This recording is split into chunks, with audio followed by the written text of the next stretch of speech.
ദൈവത്തിൻ്റെ അതിപരിശുദ്ധമായ നാമം വാഴ്ത്തപ്പെടുമാറാകട്ടെ. നമ്മൾ വീണ്ടും അടുത്ത ഭാഗം നോക്കുകയാണ്. യോഹന്നാൻ സുവിശേഷം 1-ാം അധ്യായത്തിൻ്റെ 3-ാമത്തെ വാക്യത്തിൽ പറയുന്നു, സകലവും വചനം മുഖാന്തരം ഉളവായി, ഉളവായതൊന്നും അവിടുത്തെ കൂടാതെ ഉളവായതല്ല. ആദ്യത്തെ ഭാഗത്ത് പറയുന്നു സകലതും വചനം മുഖാന്തരം ഉളവായി.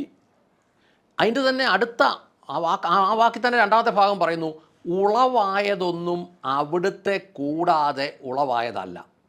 നമുക്ക് വേണേൽ അതിങ്ങനെ വായിക്കാം, സകലതും അവൻ മുഖാന്തരം ഉളവായി, ഉളവായതൊന്നും അവിടുത്തെ കൂടാതെ ഉളവായതല്ല.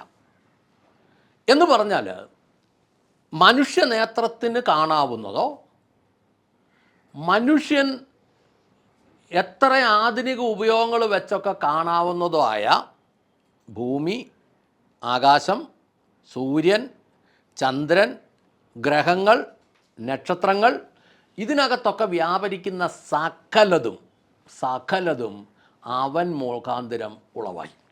എന്തൊക്കെയാണ് ഉളവായതെന്ന് നമ്മൾ ഉൽപ്പത്തി പുസ്തകം 1-ാം അധ്യായത്തിലേക്ക് പോയാൽ നമുക്ക് മനസ്സിലാകും. ആദിയിൽ ദൈവം ആകാശവും ഭൂമിയും സൃഷ്ടിച്ചു. ഒന്ന്, വചനം മുഖാന്തരം ആദിയിൽ ആകാശവും ഭൂമിയും സൃഷ്ടിച്ചു. അതിൻ്റെ 3-ാമത്തെ വാക്യത്തിൽ പറയുന്നു വെളിച്ചം ഉണ്ടാകട്ടെ എന്ന് ദൈവം അരുളി ചെയ്തു, വെളിച്ചം ഉണ്ടായി. 6-ാമത്തെ വാക്യത്തിൽ പറയുന്നു വെള്ളത്തെ വെള്ളത്തിൽ നിന്ന് വേർതിരിക്കുന്നതിന് അവയ്ക്കു മധ്യേ ഒരു വിധാനമുണ്ടാകട്ടെ എന്ന് ദൈവം അരുളി ചെയ്തു. ദൈവം വിധാനം ഉണ്ടാക്കി മീതെയുള്ള വെള്ളവും കീഴെയുള്ള വെള്ളവും മീതെയുള്ള വെള്ളവും തമ്മിൽ വേർതിരിച്ച് അങ്ങനെ സംഭവിച്ചു. വിധാനത്തെ ദൈവം ആകാശമെന്ന് വിളിച്ചു.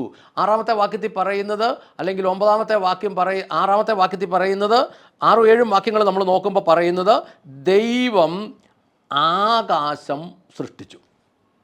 11-ാമത്തെ വാക്യത്തിൽ 9-ാമത്തെ വാക്യത്തിൽ നമ്മൾ പറയുന്നു ആകാശത്തിന് കീഴെയുള്ള വെള്ളം ഒരു സ്ഥലത്ത് കൂടിച്ചേരട്ടെ, ഉണങ്ങിയ നിലം കാണട്ടെ എന്ന് ദൈവം അരുളി ചെയ്തു. അങ്ങനെ സംഭവിച്ചു. ദൈവം ഉണങ്ങിയ നിലത്തിന് കര എന്നും കൂടിച്ചേർന്ന വെള്ളത്തിന് കടലെന്നും പേർ വിളിച്ചു.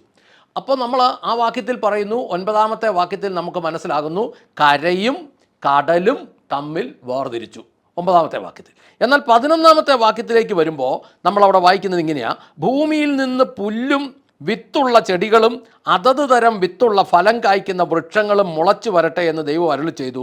അങ്ങനെ സംഭവിച്ചു. 11-ാമത്തെ വാക്യത്തിൽ പുല്ലും പിന്നെ വിത്തുള്ള ചെടികളും അതത് തരം വിത്തുള്ള ഫലം കായ്ക്കുന്ന വൃക്ഷങ്ങളും, ഇന്ന് നമ്മൾ ഈ കാണുന്ന പ്രപഞ്ചത്തിൽ കാണുന്ന സകല വൃക്ഷങ്ങളും ചെടികളും എല്ലാം മുളച്ചു വന്നു എന്ന് നമ്മൾ കാണുന്നു 11-ാമത്തെ വാക്യത്തിൽ.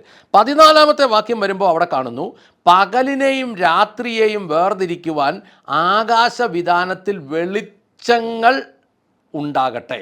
അവ ഋതുക്കൾ, ദിവസങ്ങൾ, സംവത്സരങ്ങൾ എന്നിവയെ തിരിച്ചറിയാൻ അടയാളങ്ങളായി പ്രയോജനപ്പെടട്ടെ. ഭൂമിയെ പ്രകാശിപ്പിക്കുവാൻ ആകാശവിധാനത്തിൽ അവ വെളിച്ചങ്ങളാകട്ടെ എന്ന് ദൈവം കൽപ്പിച്ചു. അങ്ങനെ സംഭവിച്ചു. പകൽ വാഴുവാൻ വലിപ്പം കൂടിയ വെളിച്ചവും രാത്രി വാഴുവാൻ വലിപ്പം കുറഞ്ഞ വെളിച്ചവും, ഇങ്ങനെ 2 വെളിച്ചങ്ങളെ ദൈവം ഉണ്ടാക്കി. അവിടുന്ന് നക്ഷത്രങ്ങളെയും സൃഷ്ടിച്ചു. 14 മുതലുള്ള വാക്യങ്ങൾ നമ്മൾ അങ്ങോട്ട് വായിക്കുമ്പം ഏതാണ്ട് 18-ാമത്തെ വാക്യം വരെ നമ്മൾ നോക്കുമ്പോൾ ദൈവം ഈ ആകാശഗോളങ്ങളെ സൃഷ്ടിച്ചതായിട്ട് നമ്മൾ കാണുന്നു. ഇതെല്ലാം നമ്മൾ വായിക്കുന്നത് അവൻ മുഖാന്തരം. ഇനി 20-ാമത്തെ വാക്യത്തിൽ നമ്മൾ വായിക്കുന്നു ജലത്തിൽ ജീവജന്തുക്കൾ നിറയട്ടെ. ആ കൂട്ടത്തിൽ തന്നെ പറഞ്ഞു ഭൂമിക്ക് മീതെ ആകാശവിധാനത്തിൽ പക്ഷികൾ പറക്കട്ടെ എന്ന് കൽപ്പിച്ചു. 2 കാര്യമേ പറഞ്ഞുള്ളൂ, ജലത്തിൽ ജീവജന്തുക്കൾ ഉണ്ടാകട്ടെ, ഭൂമിക്ക് മീതെ ആകാശത്തിൽ പക്ഷികൾ പറക്കട്ടെ എന്ന് കൽപ്പിച്ചു. ഞാനത് പലപ്പോഴും ചിന്തിക്കാറുണ്ട്. വെള്ളത്തിൽ തന്നെ എന്തു തരം മത്സ്യങ്ങളുണ്ട്, ബാക്കി എന്നൊക്കെ സംവിധാനങ്ങൾ വെള്ളത്തിലുണ്ട്. അതുപോലെ ആകാശത്തിൽ പറക്കുന്ന പക്ഷികൾ, അത് എത്ര സൈസ്, എത്ര കളറ്, എത്ര സ്വഭാവം, എത്ര രീതി, ഇത് മുഴുവൻ ഉണ്ടാകട്ടെ എന്ന് കൽപ്പിച്ചത് വചനമാണ്. അവൻ മുഖാന്തരം ഉളവായി എന്ന് നമ്മൾ വായിക്കുന്നത്.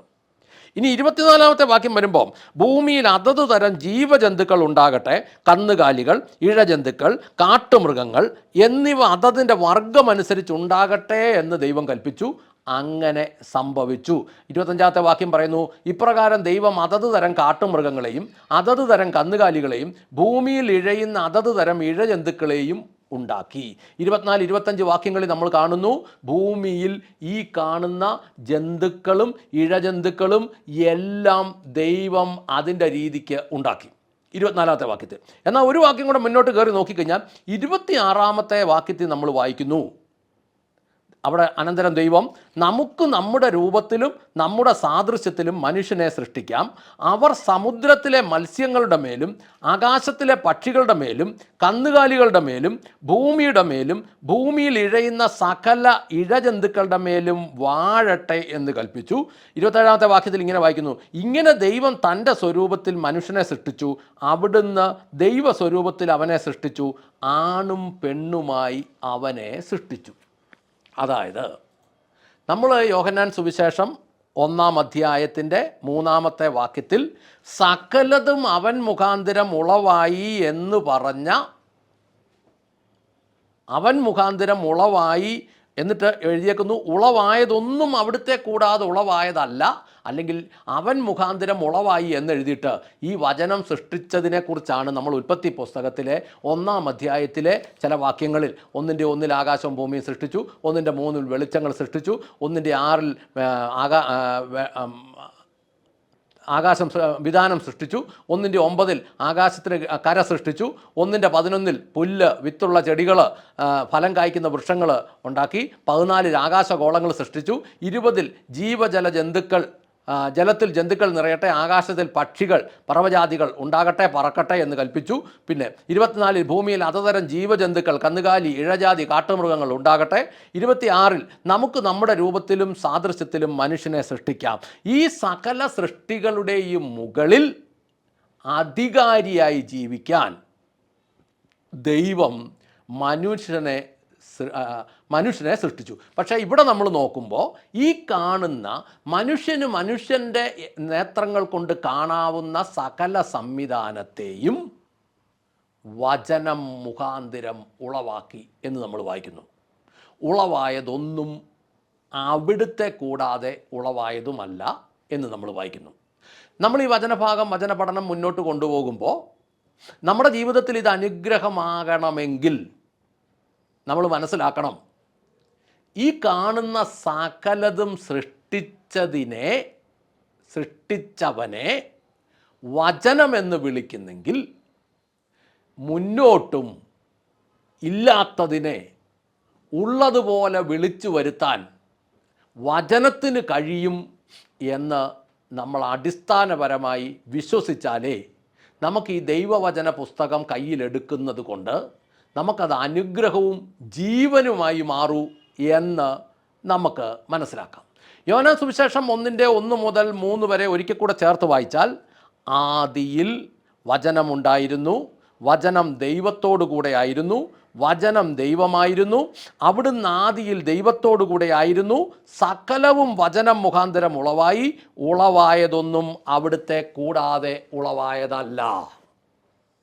അടിസ്ഥാനപരമായി മനസ്സിലാക്കിക്കോണം, ഈ കാണുന്ന സംവിധാനങ്ങളെ മുഴുവൻ സൃഷ്ടിച്ച സമയത്ത് ദൈവമുണ്ടായിരുന്നു, ദൈവത്തോടുകൂടെ വചനമുണ്ടായിരുന്നു, വചനമാണ് ഈ കണ്ണുകൊണ്ട് കാണാവുന്നത് മുഴുവൻ സൃഷ്ടിച്ചത്. ഈ വചനത്തെ അവൻ എന്ന് അവിടെ വിളിക്കുന്നു. മുന്നോട്ട് നമുക്കിത് ആരാന്ന് നോക്കാം. ഇപ്പോൾ പ്രാർത്ഥിക്കാം.